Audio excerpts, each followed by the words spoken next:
받으실 제목이 그때 그랬습니다.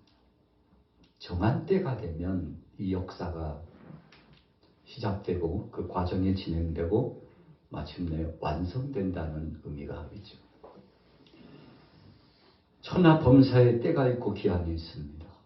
그래서 우리가 이 시대를 살아가면서 두 가지 종말의 때가 있다고 하는데, 첫째는 우리 개인적인 종말입니다. 저나 여러분들이나 언젠가는 육신의 장막집이 벗어던져지고 이 세상을 마무리 짓고 주님 품에 안길 때가 분명히 온다는 사실이죠. 두 번째는 우주적인 종말입니다. 세상의 모든 것은 하나님께서 천지 만물을 창조하셨고 또 우리 사랑하는 자녀들, 하나님의 백성들, 온 족속 만백성들에게 이것을 잘 관리하고 다스리면서 살도록 하셨죠. 그러나 우리가 죄로 말미암아 하나님 뜻대로 살지 못했습니다. 하나님 뜻 가운데 선용하지 못했습니다. 그러므로 말미암아 죄값으로 말미암아 다가온 것이 심판의 때가 오게 되었는데, 그때 그날과 그 시는 아무도 모른다고 했죠. 하늘의 천사들도 모르고 심지어는 아들도 모르고 아버지만 아시느니라, 그렇게 말씀하셨는데, 우리가 성경 여러 군데에 마지막 때에 대한 말씀이 나타나 있습니다만 그 중에 오늘 본 말씀이 요한계시록의 말씀에 나타나고 있는 말씀과 합하여서 종말의 시대, 마지막 시대에 어떻게 대비해야 될지에 대한 아주 중요한 중심축의 말씀을 주시고 있죠. 자, 1절 볼까요? 12장 1절 같이 읽어봅니다. 시작. 그때 내 민족을 호위하는 큰 군주 미가엘이 일어날 것이요 또 환란이 있으리니 이는 개국 이래로 그때까지 없던 환란일 것이며 그때 내 백성 중 책에 기록된 모든 자가 구원을 받으리라. 아멘. 여러분, 때가 되면 심판의 때가 옵니다. 그래서 이것을 환란의 때라고 그러는데, 어떤 사람들은, 세대론주의자들은 요즘 우리가 7년 환란의 역사가 진행되고 있다. 바로 이 환란의 때 직전이기도 하다. 뭐 이런 저런 이유를 들어서 바로 그때가 진행되고 있다고 하고 다가오고 있다고 하고 말합니다. 그러나 예수님께서 주신 말씀에 의해서 보면 주님이 이 땅에 오셔서 생명의 말씀을 주시고 그리고 우리로 하여금 단단히 믿음 준비를 할 수 있도록 역사하셨던 바로 그때부터 시작하여 지금까지 계속 환란의 때가 진행되고 있다는 사실을 말씀하고 있죠. 그래서 예수님 말씀하셨습니다. 너희가 세상에서는 많은 환란을 받으리라 그랬어요.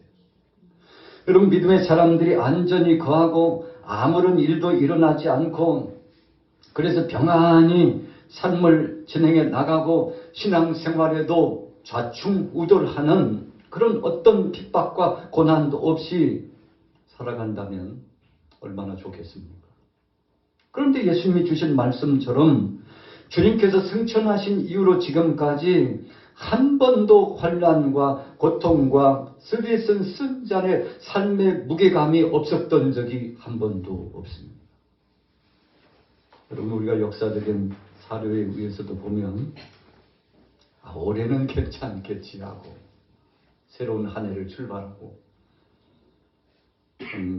정초 초입에는 얼마나 기대감이 있습니까? 그래서 송구영신 예배로 하나님 앞에 올릴 때는 소원함을 담고 하나님 앞에 간절히 마음으로 주 앞에 구하죠. 2023년도를 출발할 그때에도 그랬습니다. 하나님, 올해는 정말 안전히 거하게 하시고 복되게 하시고 평안케 하시고 주님의 이루하심이 함께 하셔서 능히 이 모든 일들을 잘 감당해 나가되 하나님이 주신 복된 역사만 나타나기를 소원합니다. 여러분, 누가 질병의 고통을 겪기를 소원하는 사람이 있었겠습니까? 또 환난과 핍박을 당하면서 살겠다고 자처하는 사람이 어디 있겠습니까? 모든 하루의 일상이 평안하고 안락하기를 원합니다. 그런데 지나온 시간을 한번 보세요. 정말 그렇게 우리가 살아왔습니까? 2022년을 지나면서 코로나19 상황 가운데서 약 2, 3년 동안 참 어려움을 많이 경험했습니다. 야, 세상에 어떻게 이런 일도 일어날 수 있나? 그런데 역사 사료를 보니까 흑사병을 비롯해가지고 코로나19 상황보다도 더 엄청난 일들이 직전에 많이 지나가고 있었다는 것을 알고, 앞으로도 이런 일들이, 비슷한 일들이 더 많이 나타날 수도 있다는 것을 우리에게 말씀해 주고 있지 않습니까? 그래서 한순간 한순간이 우리의 신앙의 여정은, 우리의 인생론에 살아가는 삶의 무게감 속에 우리의 삶의 과정은 환난을 계속 통과하고 있구나. 여러분, 우리가 심리적으로 압박을 당하고 고통당하면 굉장히 괴롭고 힘듭니다. 우크라이나를 비롯해서 또 이렇게 중동의 이스라엘까지 전쟁이 발생돼가지고 참 세계가 지금 시끄러웠죠. 할 수만 있으면 빨리 평화롭게 끝나길 원해요. 우크라이나 전쟁 빨리 끝났으면 좋겠다. 러시아의 푸틴이 좀 마음을 바로잡고 그래서 좀 이 전쟁이 끝났으면 좋겠다. 중동 쪽에도 하마스를 중심으로 한 이 전쟁을 일으킨 이 세력들도 좀 잠잠해지고 서로 공조하고 나누고 사랑하면서 평화롭게 좀 살았으면 좋겠다. 여러분, 그것이 바로 우리의 선한 역사를 소원하는 마음 아니겠습니까? 그러나 우리 뜻대로, 우리 생각대로 세상이 그렇게 돌아가지 않는 것을 봅니다. 왜 그런가요? 오늘 1절 말씀에 개국 이래로 그때까지 어떤 환난일 것이며 그랬는데, 여러분, 다니엘이 나라가 참 아픈 상처가 많이 있었잖아요.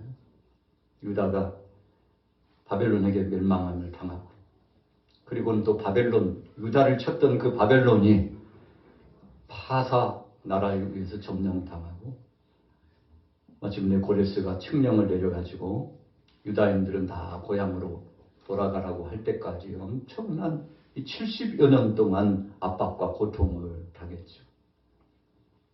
하나님께서 이 다니엘에게 그 절망적인 상황 속에 소망의 말씀을 준 거예요. 무슨 말씀입니까? 그 환난과 고통의 때가 지나고 반드시 회복의 때가 있다고 말씀을 주셨는데, 여러분, 다니엘이 그 시대에 바산 고레스에 의해서 고향으로 돌아갈 수 있었음에도 불구하고 그는 돌아가는 것을 결정하지 않고 남아있는 유다인들을 위해서 헌신하고 이국 땅에서 거의 한평생을 헌신하면서 살아가게 되지 않습니까? 왜 그랬을까요? 그 환난과 고통 속에 있을 때 하나님 앞에 부르짖고 기도했는데 때가 되면 나라를 회복해 주셨어요. 회복해 주셨지만 그러나 다니엘은 현실주의적인 삶 가운데서 이 자체의 삶이 하나님이 내게 주신 사명이라고 생각했습니다. 고향으로 돌아갈 사람들은 돌아가고 여기 페르시아에 남아있을 사람들은 남아있고, 그래서 이국 땅에서 서름과 압박을 경험하고 있지만, 그러나 여기에 남아있으면서 예배자가 되고 하나님 앞에 영광을 돌리고 사랑하는 동족들을 위해서 헌신하고 아직도 믿음 안에 돌아오지 못하고 하나님의 은혜 안에 돌아오지 못한 자들에게 선한 영향력을 끼치며 살아가는 것도 하나님의 선하신 뜻이라고 다니엘은 그렇게 생각했기 때문에 그렇습니다. 여러분, 우리가 어떤 때는요, 참 지긋지긋하다. 이런 일은 좀 빨리 지나갔으면 좋겠다. 탄식하고 또 괴로워하면서 하나님 앞에 기도할 때가 있죠. 그러나 우리가 조금만 생각을 고치고요, 마음을 바꾸고 현재 우리에게 허락하신 이 환난과 고통 혹은 질병의 고통, 가슴앓이를 할 만큼 정말 감당할 수 없는 이 어려움들을 믿음으로 바꿔주여. 이것도 바로 이 순간 하나님께서 이 삶 속에 나를 통해서 예배자로서 나의 헌신을 받고자 하시는 주님의 뜻인 줄로 믿습니다 하고 현실을 받아들이면 하나님께서 그것을 감당할 수 있는 은혜와 능력을 주십니다. 우리가 종종 기도할 때 이것 좀 떠나가게 해주세요. 이런 일은 없게 해주세요. 하나님 앞에 소원하며 기도하죠. 여러분, 그런데 하나님은 그런 기도자에게도 함께 하시지만 그 현실 자체를 믿음으로 받아들이고, 주님, 이것이 주님이 저로 하여금 감당하게 하시고자 하시는 선하신 하나님의 뜻이라면 이것을 이길 수 있는 힘을 주시고, 주님의 말씀 안에서 이것을 극복해 나가고 진리를 사수하며 하나님 앞에 영광 돌릴 수 있도록 역사해 달라. 여러분, 이런 적극적인 기도를 하면 적어도 제가 주관적으로 생각할 때는 그 후자의 편을 하나님은 더 기뻐하신다는 사실이죠. 오늘 다니엘이 그랬거든. 다리오 왕이 신상을 만들어 놓고 참 그 하속들이 그랬죠. 다니엘을 죽이려고 신상을 만들어 놓고 당신께서 이 나라의 최고입니다라고 왕을요 계속 우상화시키는 겁니다. 그 왕을 보좌하고 그 왕과 함께하고, 그래서 정치적으로 세력을 갖고자 하는 사람들이 그렇게 하는 거죠. 왕이요 자기 우상화 시켜주니까, 자기를 신처럼 추앙해 주니까 너무 좋아가지고 어쩔 줄 모르죠. 왕이요, 지금부터 앞으로 일정 기간 동안 왕 외에 다른 것에게 절을 하거나 기도하거나 신앙의 표현을 하는 자들은 다 사자의 밥이 되는 것이죠. 그래가지고 공식 문서를 발동합니다. 다니엘이 총리지만 왕을 절대적으로 모시자고 하는 그 공문서를 반대할 이유가 없잖아요. 그러면 역적이 되는 것이거든요. 다니엘은 다 알고 있었어요. 자기를 죽이고자 하는 괴계인 것을 알고 있었어요. 그럼에도 불구하고 다니엘은 피해가지 않았습니다. 하루에 3번씩 예루살렘을 향한 창을 열어놓고 하나님 앞에 기도자로서 이렇게라도 예배자의 중심으로 하나님 앞에 영광 돌릴 수 있다면 너무 감사한 거예요. 그래서 잡히면, 발각이 되면 붙잡혀가지고 사자의 밥이 될 줄 알고 있으면서도 불구하고 자신의 총리직이 박탈당할 수 있다는 사실을 알고 있음에도 불구하고 그는 하나님 앞에 기도할 때 감사의 기도를 했다고 했습니다. 왜 그랬을까요? 현실적으로 다가오는 환난과 고통, 그것은 내가 믿고 있는 이 믿음을 어찌하지 못하고 하나님 앞에 영광 돌리며 주님의 영광을 위하여 살아가는 이 삶은 어제나 오늘이나 영원토록 하나님이 변치 않는 것처럼 변하지 않는 것이 신앙이라고 생각하고 있었기 때문에 다니엘은 충직한 그 믿음을 지킨 겁니다. 자, 그래서 오늘 2절 3절이 있는 거죠. 같이 읽어보겠습니다. 다니엘서 12장 2절 3절 읽습니다. 시작. 땅의 흰풀 가운데에서 자라는 자 중에서 많은 사람이 깨어나 영생을 받는 자도 있겠고 실을 당하여서 영원히 부끄러움을 당할 자도 있을 것이며 지혜 있는 자는 궁창의 빛과 같이 빛날 것이요 많은 사람을 옳은 대로 돌아오게 한 자는 별과 같이 영원토록 빛나리라. 자는 자 중에서 많은 사람이 깨어나 영생을 받는 자가 있겠다. 우리가 데살로니가서의 말씀에 보니까 천사장의 나팔을 불고 주님이 오실 때에 모든 잠자는 자들이 깨어 일어난다고 했습니다. 요한계시록에도 똑같은 약속을 주고 있습니다. 어린 양 되신 예수 그리스도, 우리를 위하여 십자가상에 못 박혀 죽으신 그분을 앙망하고 절대적으로 그분이 우리의 삶의 주관자인 걸 믿고 인정하고 찬양하고 경배하고 그분 오실 것을 고대하는 모든 사람들은 영생의 구원의 역사가 있다고 말씀했죠. 그래서 영생을 받는 자도 있겠고, 자, 천국에 입성하고 영생 복락을 누리는 자도 있겠고, 참 대조적이면서도 비교적입니다. 그 다음에 뭐라고 그랬습니까? 2절 중반절에 수치를 당하여서 영원히 부끄러움을 당할 자도 있을 것이다. 두 부류로 쫙 나눠져요. 누가 가르려고 나누는 것이 아닙니다. 선악간에 우리 안에는 이 양심이, 어떤 사람들은 주님을 배웠고 주님 앞에 나가고, 어떤 사람들은 주님 앞에 갈 수 없도록 다 가로막아요. 그럼 죄라고 하는 것이요, 이 죄를 품고는 주님 앞에 갈 수 없습니다.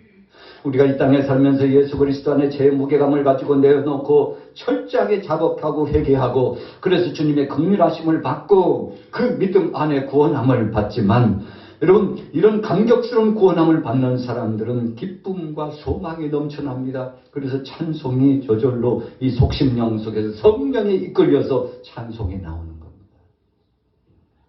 세상 사람들에게 찬송하라고 악보 하나를 이렇게 떡하니 주고서 우리 함께 찬양합시다 하고 자리를 같이 하자고 그러면요, 절대적으로 불가능하다고 이야기하죠. 굉장히 부담스러워합니다.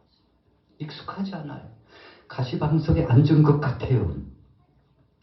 함께 할 수가 없어요. 왜 그런가요? 영이 다르기 때문에 그렇습니다.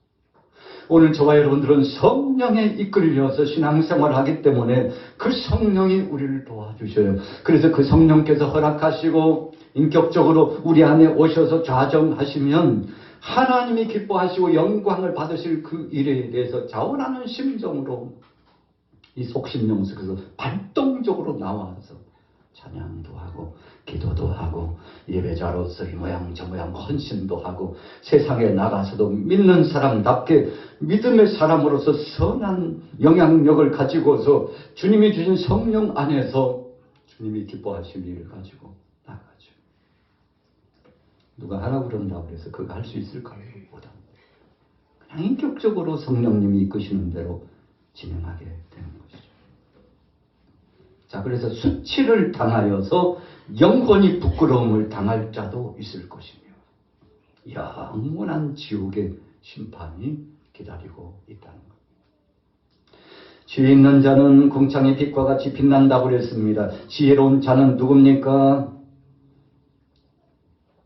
나의 나다는 것이 예수 그리스도 안에서 구원받았음을 인정하고, 그래서 하늘의 신령한 그 은혜 안에 나 자신을 맡기는 겁니다. 여러분, 그래서 세상에서 가장 지혜로운 사람은 내가 죄인인 줄을 알고 하나님의 은혜 없이는 살 수 없다는 사실을 고백하는 사람이 가장 지혜로운 사람입니다. 지혜로운 5 처녀가 있고 미련한 5 처녀가 있는데, 미련한 5 처녀는 등을 준비하되 기름까지 잘 준비를 못했다고 했습니다. 준비하지 못했어요. 신랑을 맞을 만한 준비가 되지 못했어요. 그 시간이 되니까요, 그냥 그 시간 돼서 맞이하면 되지. 천만에요. 예수님 분명히 말씀합니다. 준비되지 않는 자는 그 신랑을 만나지 못하고, 문은 닫히고 아무리 문을 두들겨도 문은 열리지 않고 밖에서 슬피 울며 이를 가는 것과 같은 고통스러움이 있을 것이라고 말씀했는데, 여러분, 진정한 지혜는요, 나의 부족함을 알고 내게는 죄성이 가득해서 하나님의 영광에 이를 수 없다는 사실을 알고 성령님 나를 도와주세요. 그리스도의 보혈로 씻어주시고 그분에 의해 살아갈 수 있도록 성령님 내 마음을 어거해 주시고 통제하시고 지배하시고 이끌어 달라고 소원하고 그 소원을 품는 사람이 지혜로운 사람이죠. 세상은 보지 않고 세상 풍리에 휘둘리지 않고 사람들의 말에 휩쓸리지 않고 주님은 뭐라고 말씀하셨는지 하나님의 말씀에 근거하여서 자기 자신을 성찰하는 사람, 그가 바로 지혜 있는 사람이죠. 어떻게 됩니까? 궁창의 빛과 같이 빛날 것이요, 영광스럽게 되고 보좌에 앉으신 그 주님 앞에 나가서 담대하게 그분을 배울 수 있는 영광스러운 은혜의 순간을 맛보게 된다는 것입니다. 그러면서 뭐라고 말씀했습니까? 3절 후미에 보니까 많은 사람을 옳은 대로 돌아오게 한 자는 무슨 뜻입니까? 나 자신도 믿음 안에서 구원의 반열에 속하게 했을 뿐만 아니라 먼저 복음을 받은 자가 중단하지 않고 멈춰있지 않고 역동적으로 내 안에 계신 사랑의 주님을 마치 중매장이처럼 나가서 예수가 그리스도라고 담대하게 전할 줄 아는 믿음의 사람이 된다는 것입니다. 여러분, 그래서 신앙의 대가들은요, 그냥 자기 만족에서 끝나지 않습니다. 나 구원받았으니까, 예수님 은혜 안에서 천국 백성 되었으니까 감사하네. 여러분, 그러고 끝났다면 초보적인 신앙이겠죠.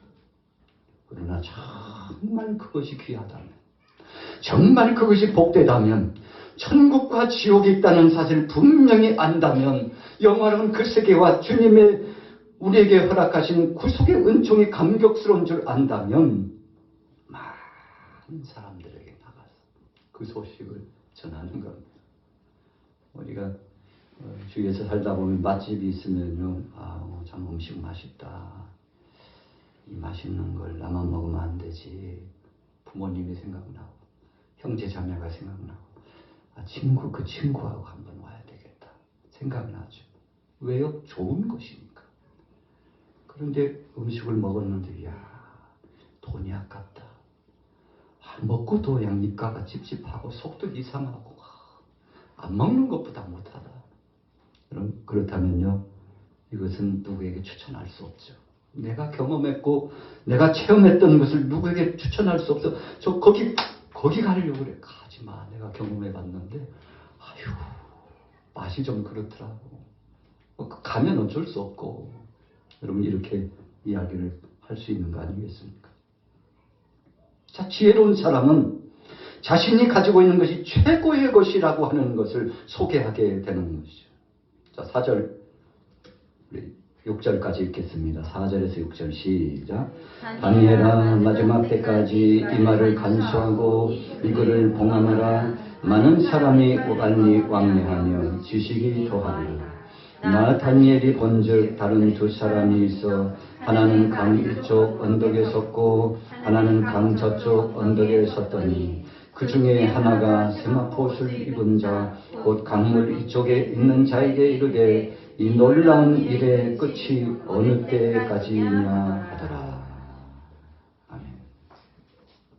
마지막 때가 되면요, 한 가지 나타나는 징조가 있는데 많은 사람이 빨리 왕래한다고 그랬어요. 교통문화가요, 첨단을 달리고 있어요. 교통뿐입니까? 인터넷망 보세요. 세계에서 인터넷망 조직이 잘 된 나라, 우리나라가 두 번째가라면 서럽다고 정말 우리 대한민국이 잘 되어 있죠. 그래서 어디든지 가면 인터넷망에 연결돼가지고 국제적인 뉴스를 다 볼 수 있고 또 소식도 들을 뿐만 아니라 영상 매체도 접할 수 있고 자기가 꼭 전달하고 싶은 것을 전할 수 있죠. 자꾸만 빨라져요. 여러분, 그래서 우리가 이 스마트폰을 보다 보면 작년하고 올해 다르잖아요. 5년 전하고 지금 달라요. 그래서 한 5년 전, 10년 전 딱 스마트폰을 열고 조금 기다리면 빠르다. 지금은요, 열자마자 클릭하자마자 바로 실행이 되지 않으면 왜 이렇게 느려? 왜 이렇게 느려? 여러분, 빠른 문화에 우리가 습관이 되어 있는 겁니다. 갈수록 더 빨라진다고 그랬어요. 서울에서 부산까지 이제 앞으로 1시간 정도면 갈 수 있도록 더 단축하겠다고. 이제는 우리 일본도 터널을 뚫어가지고 비행기 배 말고 터널로 직접 갈 수 있도록 좀 해저 터널을 뚫어야 되겠다고. 지금 계속 연구 중에 있습니다. 중국에도 보니까 땅속을 뚫어가지고 그 엄청난 거리를 지금 차들이 지하로 다니고 갈수록 빨라져요. 여러분, 점점 빨라지고 있어요. 그런데 오늘 성경에 보니까 많은 사람이 빨리 왕래하며 왜 이렇게 빨리 왕래하도록 하나님께서 역사하셨을까요? 그리고 지식이 더하도록 왜 그렇게 하셨을까요? 여러분, 이유는 한 가지.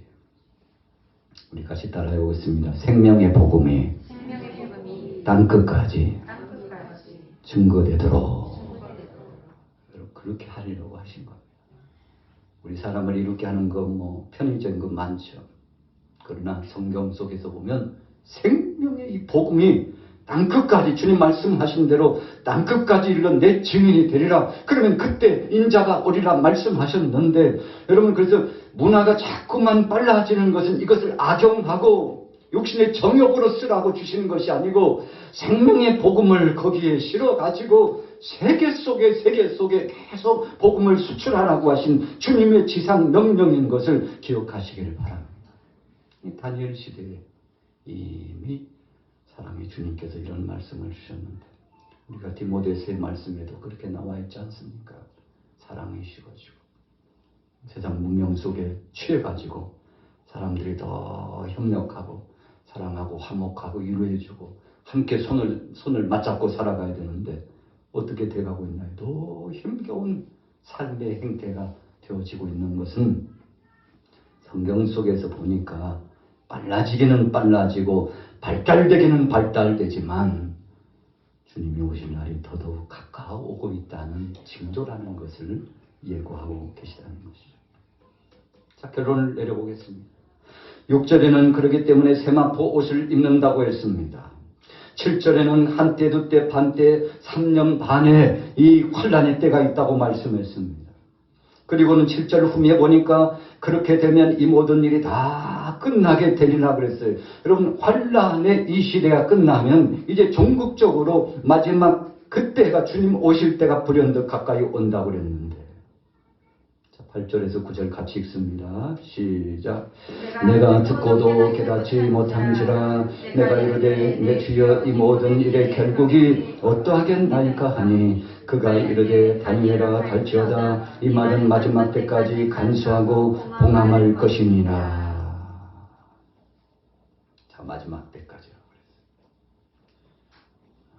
여러분, 그때가 되면 하나님께서 다 드러내신다.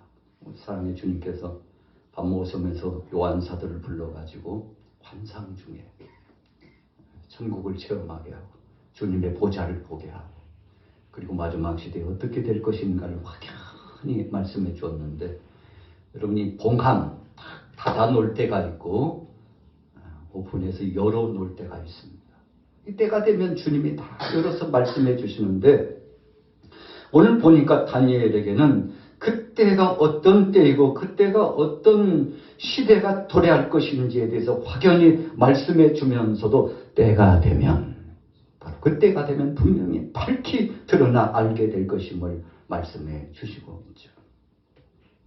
자, 그래서 결론적으로 우리가 그러면 어떻게 해야 됩니까? 마지막 시대가 가까웠다고 그러는데 어떻게 해야 됩니까? 10절부터 말씀하고 있죠. 자, 같이 읽어볼게요. 11절까지 시작. 많은 사람이 연단을 받아 스스로 정결하게 하며 희게 할 것이나 악한 사람은 악을 행하리니 악한 자는 아무것도 깨닫지 못하되 오직 지혜 있는 자는 깨달으리라. 아멘. 우리가 전도하다 보면요, 어떤 사람들은 복음을 받아들여요. 한 가족 안에서도요, 어떤 사람은 영적 성향에 따라서 복음을 받는 사람이 있고 어떤 사람은 얼마나 억척스럽게 거부하고요. 믿으려면 당신이나 믿지 나까지 왜 그러느냐고 참 되게 귀찮게 하네. 크리스찬들 예수쟁이들 보면 너무하는 거 아니야? 그렇게 이야기하면서 거부합니다.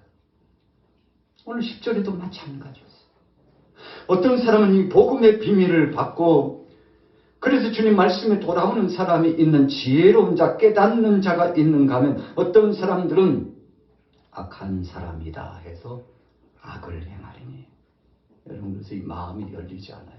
누가 닫았습니까? 사탄이 꽉 닫아둡니다. 귀를 열지 못하도록 합니다. 마음을 열지 못하도록 합니다.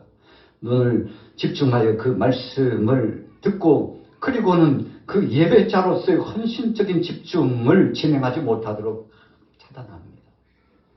우리가 1시간 예배할 때도요, 참 이 1시간 예배가 참 쉽지 않아요. 얼마나 방해하는 요소가 많은지 몰라요. 그래서 어제 그랬지만 오늘도 마찬가지입니다. 주님 오실 때까지 계속 흔들어 봐요. 이것을 10절 초입에 뭐라고 표현했습니까? 우리 같이 따라해 보겠습니다. 많은 사람이 연단을 받아. 여러분, 연단을 받는다는 것은 흔들어 본다는 거예요. 정말 믿음의 사람인지 그렇지 않는 사람인지 분명히 흔들었어요. 우리가 이제 추수 때가 돼가지고 농촌에서는 뭐 요즘은 기계화가 돼가지고요, 고르는 기계가 있어가지고 그런 예가 없어요. 그러나 오래전에는요, 다 채로 채가지고 알곡과 쭉정이, 구별해야 될 것과 버려야 될 것, 다 엄선해가지고 그리고 효과적으로 하려고 한쪽에서는 선풍기 같은 걸 확 틀어놓고요, 거기에다가 날려가지고 이 바람의 영향력에 의해서 알곡은 그 자리에 툭툭툭 떨어져, 쭉정이는요 확 날아가죠. 세례 요한도 그랬고 예수님도 그렇게 말씀하셨어요. 알곡은 모아 곡간 안에 들이고 쭉정이는 꺼지지 않는 불에 던지리라. 그런데 여러분, 누가 이야기하지 않고 강요하지 않아도 어떻게 우리 사람들이 이래저래 어떤 자경적인 이 완력을 쓰지 않아도 선악간에 순식간에 여러분 구분이 되고 분별이 되고, 그래서 어떤 사람은 선하고 지혜로운 자가 돼서 주님 편에, 어떤 사람은 악해서 악하고 강팍함을 내려놓지 않아서 결국은 심판의 역사에 들어간다는 말씀을 주셨어요. 그래서 연단을 받을 때에 스스로 정결하라 그랬어요. 자, 10절에 보세요. 스스로 정결하라. 연단을 받는데 스스로 정결하라. 여러분, 무슨 뜻인가 하면요, 자기 자신을 성찰하고 내가 믿음에 있는지 아니면 믿음 밖에 있는지, 내 삶이 하나님을 기쁘시게 하는지 그렇지 않는지를 보고 철저하게 자기 자신을 성찰해서 성별된 삶으로 전환하라는 것입니다. 그래서 1년 금방 지나가고 10년 금방 지나가잖아요. 벌써 올해 다 됐어요. 너무 빨리 지나가고 주님이 부르실 날, 여러분, 곧 가까이 옵니다. 그날과 그 시는 아무도 모릅니다. 그래서 청년이라고 자랑할 거 없고요, 노년이라고 해서 위축되거나 답답해하거나 두려워할 거 없습니다. 주님이 정하신 때가 되면 분명히 부르셔요. 자, 결론입니다. 11절 13절입니다. 11절 13절 시작. 내일 저희는 제사를 폐하며 멸망하게 할 가증한 것을 세울 때부터 1290일을 지낼 것이요, 기다려서 1335일까지 이르는 그 사람은 복이 있으리라. 너는 가서 마지막을 기다리라. 이는 내가 평안히 쉬다가 끝날에는 내 몫을 누릴 것임이라. 아멘. 1290일 1335일 쭉 따져보니까 3년 약 6개월 정도. 그래서 3년 반 정도의 환란의 시기가 있다고 그러는데, 여러분, 그것을 그러면 올해부터 시작하면 앞으로 3년 반 후야, 이렇게 나눈다는 것은 지극히 위험한 겁니다. 성경은 상징적인 의미가 굉장히 많아요. 그래서 주님이 말씀하신 것처럼 끝까지 견디는 자는 구원을 받으리라. 할렐루야. 어떤 사람은 날짜를 정해놓고 큰일 났네, 큰일 났네, 때가 다 됐는데 어떡하지. 시간이 지났어요. 아닌가 봐, 또 날짜를 정해야 되나 봐, 또 정해놓고. 여러분, 이런 신앙에는 초보적인 신앙입니다. 우리의 진실된 신앙은, 우리 따라해 보겠습니다. 언제든지 항상 믿음으로. 여러분, 그것이 진짜 신앙입니다. 주님이 그렇게 말씀하셨어요.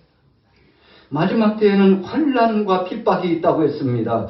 그러나 오늘 본문에도 말씀한 바와 같이 끝까지 견디는 사람들에게는 주님의 은혜가 있고 복이 있는데, 오늘 여러분들과 제가 언제 주님 오실지, 언제 세상 끝이 오든지, 언제 내 인생의 삶에 종식되고 주님이 확 부르셔가지고, 어떤 사람이 그러더라고요. 목사님, 그냥 잠자다가 조용히 하나님 앞에 가고 싶어요. 그게 마음대로 되나요? 우리가 정하는 게 아니에요. 주님이 하시는 거죠. 그래서 우리는 주님 앞에 맡겨놓고, 우리 권사님처럼, 그게 소망입니다. 그게 소망입니다. 오늘 여러분들 언제 주님이 우리를 부르시든지 큰 믿음 갖고 끝까지 승리하기를 예수님의 이름으로 축원합니다. 여러분, 그래서 예수님께서 지혜로운 5천의 비유를 주신 거예요. 왜 주셨을까요? 늘 준비하고 있으라는 것.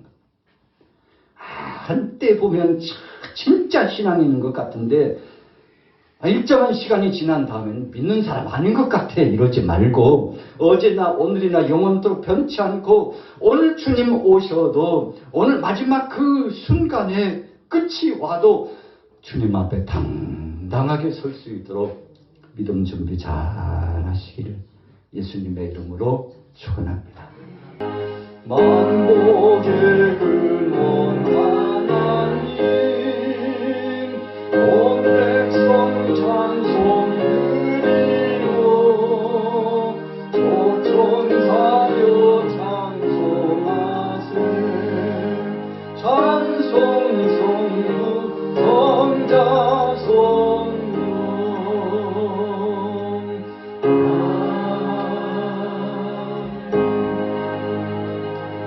이제는 우리 주 예수 그리스도의 크신 은혜와 하나님 아버지의 만극하신 사랑하심과 성령 하나님의 감화감동 교통내주 역사하심이 장애한 성도들 위해 이 나라의 민족 위에 내일부터 2박 3일 출발하는 우리 성지순례 팀 위에 우리 양호하게 사랑하는 권속들 위해 이 시간 이후에 찬양대와 청년부 위에 이제부터 영원히 함께 계실지어다. 아멘.